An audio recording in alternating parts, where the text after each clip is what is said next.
Climate change বা global warming এই শব্দ দুইটির সাথে আমরা কম বেশি সবাই পরিচিত, কিন্তু এর প্রভাব যে কত ভয়াবহ হতে পারে তা হয়তো বিশ্ব দেখবে আসন্ন 2024 সালে। পুরনো ইতিহাস থেকে জানা যায় 1997 থেকে 1998 সালে প্রাণহানি ঘটেছিল 23,000 প্রাণের। শক্তিশালী কিছু একটার প্রভাবে সারা বিশ্বে আর্থিক ক্ষতি দাঁড়িয়েছিল 5 লক্ষ মার্কিন ডলার। একইভাবে 2024 সালে জানমালের মূল্য দিতে হতে পারে বড় ধরনের, এমনটাই আশঙ্কা বিশেষজ্ঞদের। বছর শুরু হয়েছে হাড় কাঁপানো ঠান্ডা দিয়ে, অথচ মার্কিন বিজ্ঞানীরা জানিয়েছেন এই যাবৎকালে বিশ্বের উষ্ণতম বছর হবে 2024। সূর্যের প্রখর তাপে মাঠ ফেটে চৌচির হবে। জলবায়ু পরিবর্তনের ফলে পৃথিবীর তাপমাত্রা আরও বাড়বে, কারণ হানা দিতে এসেছে এল নিনো। তবে কি এই এল নিনো বা এল নিনো কিভাবে প্রভাব ফেলে, চলুন আগে জেনে নেওয়া যাক। এল নিনো স্প্যানিশ শব্দ যার অর্থ ছোট ছেলে। এল নিনো হলো একটি জলবায়ুর প্যাটার্ন যা মধ্য ও পূর্ব নিরক্ষীয় প্রশান্ত মহাসাগরে ঘটে। এল নিনোর ফলে সমুদ্রের পৃষ্ঠের তাপমাত্রা স্বাভাবিকভাবে বাড়তে থাকে, যা সাধারণ বায়ুমণ্ডলীয় প্রক্রিয়া ব্যর্থ করে। সর্বপ্রথম এল নিনো আবিষ্কার করেন পেরুর এক জেলে। তিনি লক্ষ্য করেন সমুদ্রের এক অংশের পানি একসময় গরম থেকে ঠান্ডা এবং ঠান্ডা থেকে গরম হচ্ছে। তখন তিনি এর নাম দেন এল নিনো। কিছুদিন পর লোকজন খেয়াল করলেন এল নিনোর ফলে শুধু সমুদ্রের তাপমাত্রায় বাড়ছে না, এর ফলে হচ্ছে প্রচণ্ড বৃষ্টি। তারা ধারণা করেছিলেন এমনটা শুধু তাদের দেশেই হচ্ছে, কিন্তু তাদের ধারণা ছিল না প্রায় 1500 কিলোমিটার দূরে ভারত, বাংলাদেশ, ইন্দোনেশিয়া এবং অস্ট্রেলিয়ায় চলছিল এর বিপরীত ঘটনা, অর্থাৎ তীব্র খরা।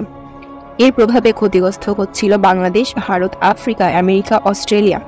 এমন পরিস্থিতি হয়েছিল 1882 সালে। সে বছর পৃথিবীর এক প্রান্ত ডুবেছিল পানির নিচে, আর এক প্রান্ত হয়ে চলছিল ভয়াবহ দাবানল, খরা আর প্রচণ্ড ঝড়। প্রচণ্ড এই প্রাকৃতিক দুর্যোগে পৃথিবীর গতির ওপরও প্রভাব ফেলেছে। সে বছর দিনের দৈর্ঘ্য বেড়ে হয়ে গিয়েছিল 2.02 মিলি সেকেন্ড। ভারতীয় ইতিহাস থেকে জানা যায় 1895 থেকে 96 সালে এই অঞ্চলে দেখা গিয়েছিল প্রচণ্ড খরা, যার ফলে মৃত্যু হয়েছিল 50 লক্ষ মানুষের। সে সময় বিজ্ঞানীরা জেনেছিল এল নিনো শুধুমাত্র থিওরিটিক্যাল, কিন্তু 1882 সালে দৃশ্যপটটি পাল্টে যায়। তখন 5টি দেশের আবহাওয়ার ওপর ব্যাপক প্রভাব পড়েছে।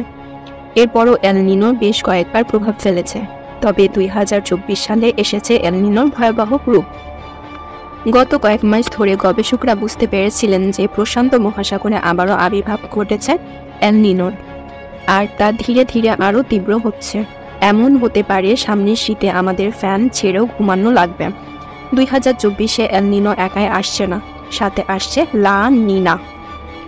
লা নিনা হলো এল নিনোর বিপরীত পর্যায়, অর্থাৎ এই অঞ্চলে সাধারণ তাপমাত্রার চেয়ে সমুদ্রপৃষ্ঠের তাপমাত্রা কমে যায়। লা নিনার প্রভাবও এল নিনোর মতোই, অর্থাৎ এক প্রান্তে খরা আর অপর প্রান্তে অতিবৃষ্টি।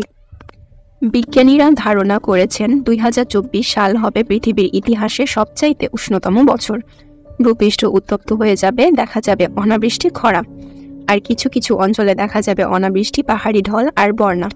তবে বাংলাদেশ ও দক্ষিণ এশিয়ার অবস্থা কি হবে? বাংলাদেশ, ভারত সহ দক্ষিণ এশিয়ার দেশগুলো চলবে তীব্র দাবদাহ। গ্রীষ্মকালে তাপমাত্রা পৌঁছাবে অসহনীয় পর্যায়ে। এল নিনো যে শুধু প্রাকৃতিকভাবে ক্ষতি করবে তা নয়, এর প্রভাব পড়বে বিশ্বের অর্থনীতির ওপরও। 1997 থেকে 1998 সালে ঘটে যাওয়া এল নিনোর প্রভাবে পৃথিবী জুড়ে প্রায় 5.7 ট্রিলিয়ন ডলারের ক্ষতি হয়েছিল। 1982 সালে সে ক্ষতি ছিল 4.1 ট্রিলিয়ন ডলার।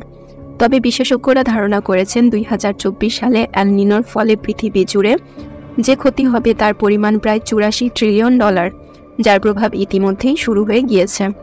2023 সালে এল নিনোর ফলে 4টি ঘূর্ণিঝড় দেখেছে ভারত ও বাংলাদেশের মানুষ। 2024 সালে কি হতে চলেছে তা হয়তো ধারণা করাও অসম্ভব।